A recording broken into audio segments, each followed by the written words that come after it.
Hello friends, இன்னைக்கு வீடியோவில் நம்ம சப்ஸ்கிரைபர் கேட்ட ஒரு சின்ன இல்லஸ்ட்ரேஷன் பார்க்குறோம். இது வந்து நம்ம எம்ப்ளாயி காஸ்ட் அக்கௌண்டிங் சப்ஜெக்ட்ல எம்ப்ளாயி காஸ்ட் லெசன்ல இருக்கிற ஒரு இல்லஸ்ட்ரேஷன். அதுல நம்ம லேபர் டேர்ன் ஓவர் அப்படிங்கிறத நம்ம கண்டுபிடிப்போம். லேபர் டேர்ன் ஓவர்ங்கிறது என்னது?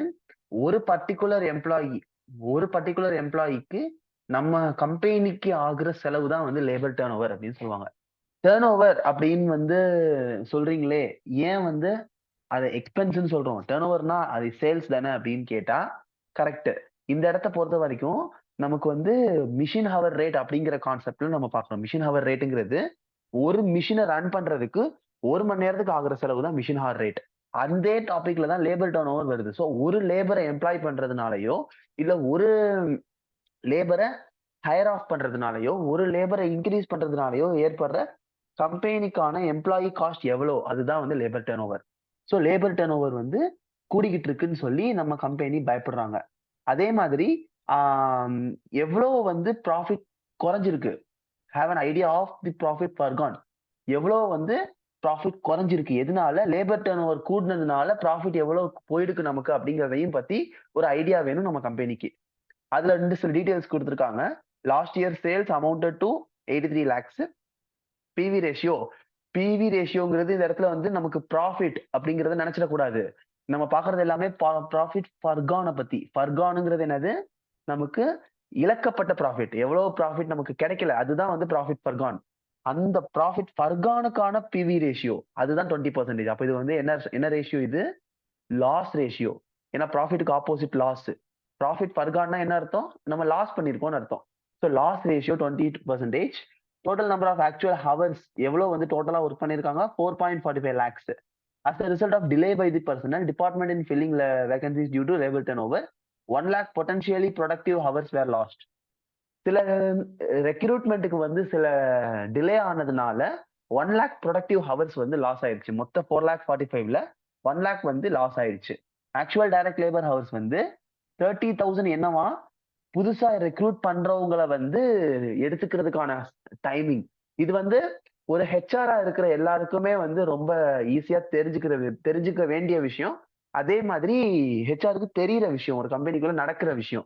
ஏன்னா அவங்க தான் ரெக்ரூட்மெண்ட் அண்ட் ஹையர் ஆஃப் பண்றாங்க. ஸோ அவங்களுக்கு தெரியும் எவ்வளவு நேரம் அதுல வேஸ்ட் ஆகுது, எவ்வளவு நேரம் அதுல ப்ரொடக்டிவ் ஹவர்ஸ், எவ்வளவு நேரம் அன்ப்ரொடக்டிவ் ஹவர்ஸ், இந்த நேரத்தை எப்படி கம்மி பண்ணலாம், அதெல்லாம் அவங்களுக்கு தெரியும்.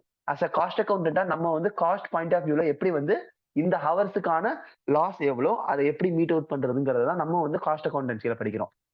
ஜஸ்ட் அதுதான் சிம்பிள். நம்ம லைஃப்ல ரிலேட் பண்ணணும் அப்படின்னு நான் சொன்னேன்னா இதுதான் ஒரே ஒரு ஆப்ஷன். இந்த ஹவர்ஸை எப்படி குறைக்கிறது, ரெக்ரூட்மெண்ட் ஹவர்ஸை எப்படி குறைக்கிறது, ஹையர் ஆப்ஸை எப்படி குறைக்கிறதுங்கிறது ஜென்ரல் பாயிண்ட். நம்ம பாயிண்ட்ல அதனால வர்ற செலவை எப்படி குறைக்கிறது, இதுதான் நம்மளோட பாயிண்ட். That's all. இதுல 30,000 ஹவர்ஸ் வந்து புதுசா ரெக்ரூட் பண்றதுக்கு செலவாகுது. அதுலயும் பாத்தீங்கன்னா 15,000, 30,000ல ஹாஃப் 15,000 ஹவர்ஸ் வந்து அன்ப்ரொடக்டிவ். ஏன்னா புதுசா வர்றவனுக்கு வந்து recruitment process, HR process, induction, இந்த மாதிரி நிறைய ப்ராசஸ் நடக்கும். அதனால அந்த ஹவர்ஸ் எல்லாம் வந்து அன்ப்ரொடக்டிவ் ஹவர்ஸ். காஸ்ட் இன்கர்டு சொல்லியிருக்காங்க. என்னென்ன? Settlement cost. ஒருத்தனை வெளியே அனுப்புறோம், ஸோ வந்து அவனுக்கான செட்டில்மெண்ட் காஸ்ட் இருக்கும் 43,820. ரெக்ரூட்மெண்ட் காஸ்ட் புதுசா எடுக்கிறதுக்கு ஏற்படுற செலவு 26,750. செலக்ஷன் காஸ்ட் இன்டர்வியூ வைக்கிறது, இந்த மாதிரி கண்டக்ட் பண்றதுக்கான காஸ்ட் 12,750. Training cost 30,000. அவங்களுக்கு புதுசா வரவங்களுக்கு ட்ரைனிங் கொடுக்குற செலவு 30,490. Assuming that the potential production lost has a consequent of labour turnover. So production lost வந்து லேபர் டர்ன் ஓவரை பாதிக்குதுன்னு சொல்லிட்டாங்க. நமக்கு எவ்வளவு டோட்டலா வந்து ப்ராஃபிட் ஃபர்கான் ஆயிருக்கு, எவ்வளவு டோட்டலா ப்ராஃபிட் நம்ம லாஸ் பண்ணியிருக்கோம் அப்படிங்கிறத கேட்கறாங்க. ஸோ ஃபர்ஸ்ட் நம்ம கண்டுபிடிக்க போறது ப்ரொடக்டிவான ஹவர்ஸ் எவ்வளோ. ஏன்னா 4,45,000ல 1,00,000 லாஸ், 30,000த்துல 15,000 அன்ப்ரொடக்டிவ். ஸோ இதுல நமக்கு வந்து பிரிச்சு என்ன பண்றோம்னா ப்ரொடக்டிவ் ஹவர்ஸ் எவ்வளோ அப்படிங்கிறத ஃபர்ஸ்ட் நம்ம வந்து பிரிச்சு வைக்க போறோம். ஃபர்ஸ்ட் அதுக்கு கிவன் டேட்டா எடுத்து எழுதிடலாம். லாஸ்ட் இயர் சேல்ஸ் கொடுத்துருக்காங்க 83300. Profit volume ratio for last hours, last தான் இப்போ நம்ம பார்த்துட்டு இருக்கோம், அதுக்கு 20%. டோட்டல் ஆக்சுவல் ஹவர்ஸ் பார்த்தீங்கன்னா 4,45 lakhs. லாஸ்ட் ஹவர்ஸ் பார்த்தீங்கன்னா 1 lakh. Hours attributed to training new recruits 30,000. அதுல ஹாஃப் வந்து அன்ப்ரொடக்டிவ்.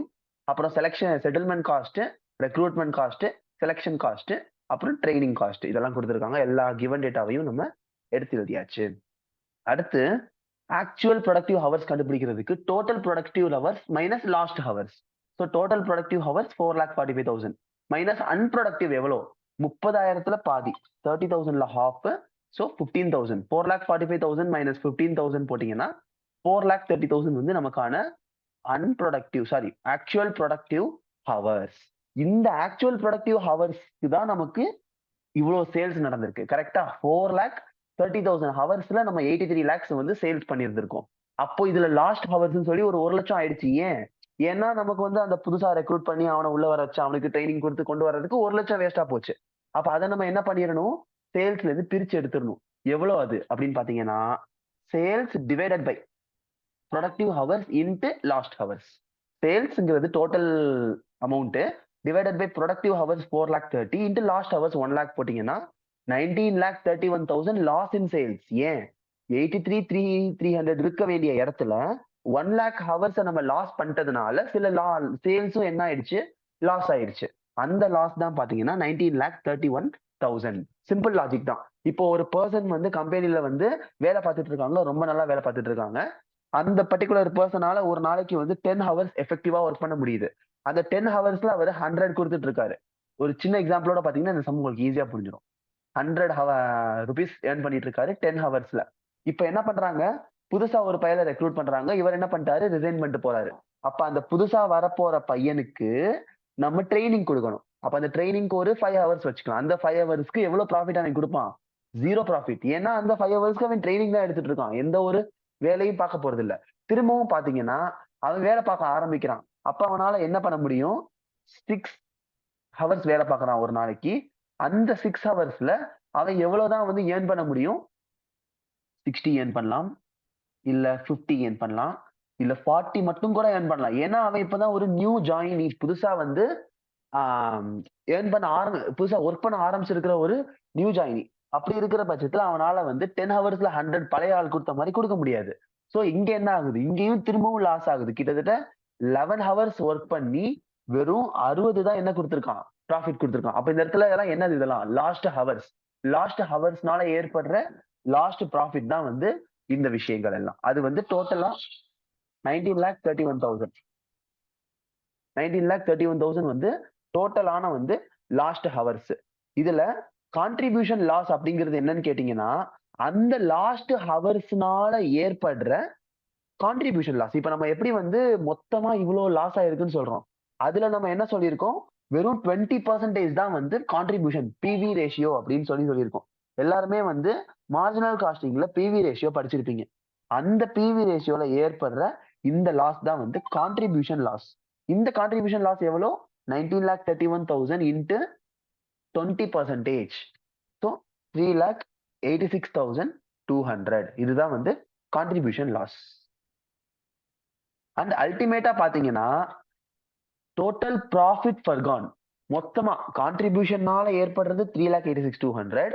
அது போக நமக்கு காஸ்ட் இருக்கு பாத்தீங்களா வரிசையா, இந்த settlement cost, recruitment cost, selection cost, training cost, இது எல்லாமே நமக்கான டோட்டல் ப்ராஃபிட் ஃபர்கான். எல்லாத்தையும் ஆட் பண்ணீங்கன்னா நமக்கு 5 lakh. அதுதான் டோட்டலா ஒரு பர்டிகுலர் எம்ப்ளாயிய ஹையர் ஆஃப் பண்ணி புதுசா ரெக்ரூட் பண்றதுக்காக ஏற்படுற செலவு கிடையாது, பண்ணதுனால நம்மளோட ப்ராஃபிட் எவ்வளவு குறைஞ்சிருக்கு, அதுதான் வந்து இந்த total profit Furqan. That's all friends. இந்த வீடியோ எல்லாருக்கும் யூஸ்ஃபுல்லா இருக்கும்னு நம்புறேன். யூஸ்ஃபுல்லா இருக்கும்னு நினைச்சீங்கன்னா ஷேர் பண்ணுங்க. ஏதாச்சும் டவுட்ஸ் இருக்குன்னா கமெண்ட்ஸ் பண்ணுங்க.